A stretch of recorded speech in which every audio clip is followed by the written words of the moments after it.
start?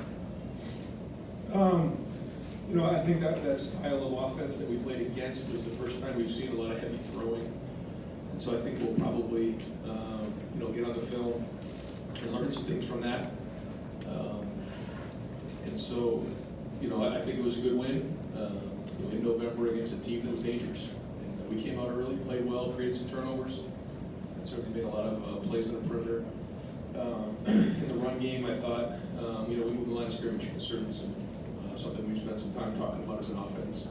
And then finishing drives in the red zone were always something we talked about a lot the last couple of weeks ago, the point of emphasis. And, so that was well done across the board.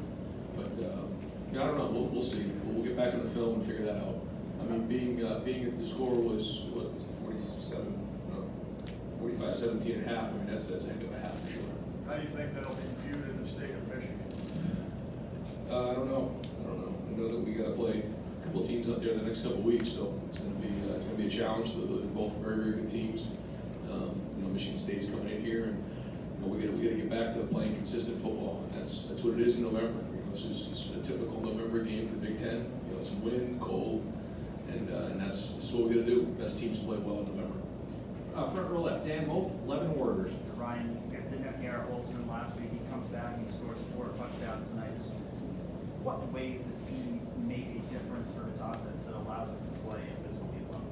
Well, I think he did it a couple different ways tonight, right? I mean, the first one, he took a short route and went the distance. He caught a deep ball on he caught the ball in the red zone there. We jumped over the defender, which is an amazing catch. And then he took a handoff. Actually, he beat a guy in a slant too for a touchdown. So he's versatile. He can do a lot of different things. He's very powerful and strong. He's got tremendous ball skills, and he played really well tonight. Keeping CJ in at the end of the game, was that a consideration for Kyle's redshirt? No. I wanted to make sure that we finished the game the right way, and I just felt like that was the right thing to do at the time. Guys, let's try to hold our questions to one per person. Front row left, Bill Rabinowitz, Columbus Dispatch. Brian, you said that Purdue's got a different kind of offense that you faced, and you might not face something like it, but how concerning is it that they did put up points and yards that they did, didn't do much of a pass rush? How concerning is that? Yeah, well, we dropped 8 a lot. With a 3-man rush, you're not always going to get as many. So that's the decision that's made, and I think again we'll learn from it, figure out if that was efficient or not. But certainly, you don't like to give up 31 points in a game. So I think when you look at the last couple of weeks, when the offense hasn't been exactly stellar, the defense played really, really well. And in this game, we scored 59 points on offense, and the defense gave up 31. So the good news is that we're kind of helping each other out, but we're still looking for that complete game. Although we've had some complete games, but that's part of winning football in November, bringing it every week.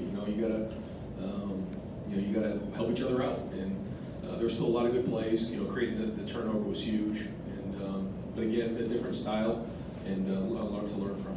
Far left, Stephen Means, Cleveland.com. Brian, this is kind of a weird question, but are there certain numbers you should have when you're using your quarterback a certain way? Like we see they do it about 37 times. Like, is there a certain amount of yardage, touchdowns, and production you want to see that comes out of that to make it a good day? If that makes sense.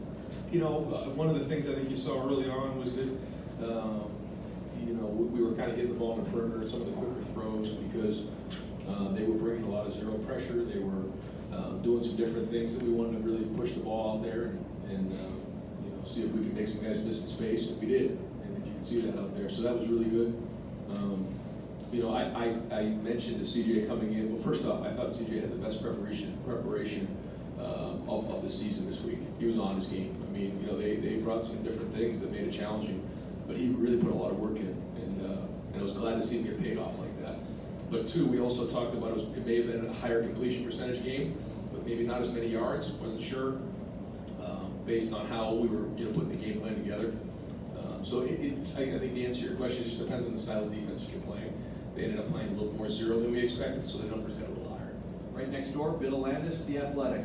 Ryan, it seems like Garrett has gotten better every year, and you feature him more and more every year. Just from your vantage point, I guess, what are the areas you've seen him take the biggest steps this season? I think his overall just route running and understanding of how he fits into the concepts of plays. And, how he runs routes with precision, body language for a quarterback. I mean, his God-given ability is obviously off the charts, but it's the football IQ, it's the techniques, the fundamentals, the route running that's really improved. Over here to the far right, Austin Ward, Letterman Row. Right, you spent this week talking about the group accountability for that offense after the last couple of weeks. Yep. What did you guys find out? What brought this back today?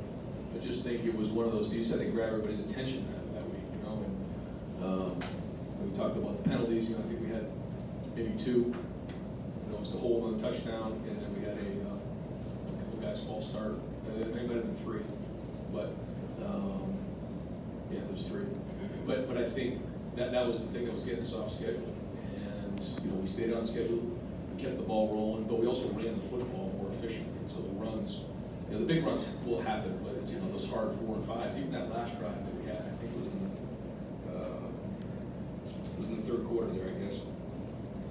No, it was in the fourth quarter when Travion was down in there. We were inside the 10-yard line. He was making 3-yard gains, 5 and 6. It doesn't look like much, but down there, a yard is everything, and he did it. And then we just kept pounding the ball in there. And that happened a few times. I thought the first time we got down in there, the offensive line had a nice surge, and we kind of just finished the thing into the end zone. The guys finished the pile, pushed the pile. That's all the things that we talked about in finishing drives, but did a much better job of not having any negative plays and saying, let's do it. Right next door, Nathan Baird, Cleveland.com.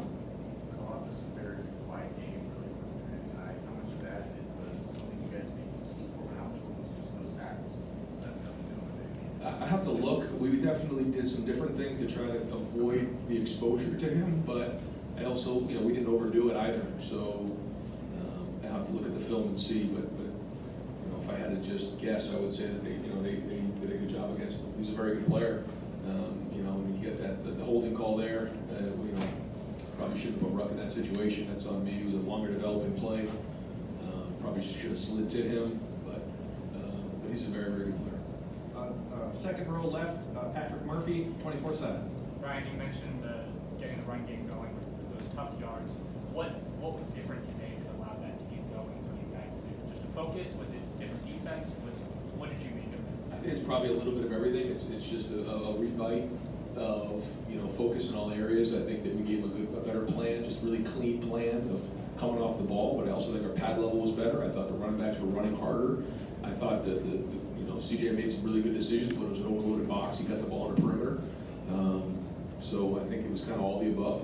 And we'll have to look at the film and point out exactly. There's still some things we're going to look at and want to get fixed. There's still a couple of things that just weren't clean, but that's what we're striving for. We want to make sure every drive we're scoring touchdowns, and it was much better tonight. Got time for two more, folks. Far left, Joey Kaufman, Columbus Dispatch. Ryan, what did you think of the way Ryan complimented Trey tonight? I thought he got into a rhythm there at the end, which he was just like running vertical. I thought there was a couple of things he bounced, and then he just made up his mind he was going to start getting up the field. But I thought the tight ends and the offensive line were really rocking off the ball there. But he started getting vertical, and that was good to see him get back into rhythm again. And final question, front row right, Tim May, Letterman Row. As you're sitting there, Ryan, what was the tip-off that CJ was on his game tonight? I mean, early and stuff. What are you watching from your vantage point that tells you that he's on top of it, so to speak? I thought it was during Thursday practice. He just seemed on it, and right off the bat, he makes a couple good calls. We make a couple good checks early on, and then quickly in those first couple of drives, he's just seen it. And when he can come over and verbalize what's going on in the moment, and it's really good information, that's when he's seeing it properly. And so much of that has to do with the preparation you put in, and that way you're anticipating what's going on as opposed to reacting. And to me, that's the key to quarterback. And to finish in the red zone like y'all did tonight early against the number 16 team in the country of red zone defense, what did you just do for the group? Yeah, I think it's going to build a lot of confidence. Not that I don't think our guys are lacking confidence. I just think after the last 2 weeks, we were a little on edge this week, to be quite honest with you. We just wanted to get back into this game and score in the red zone and get our nose dirty a little bit and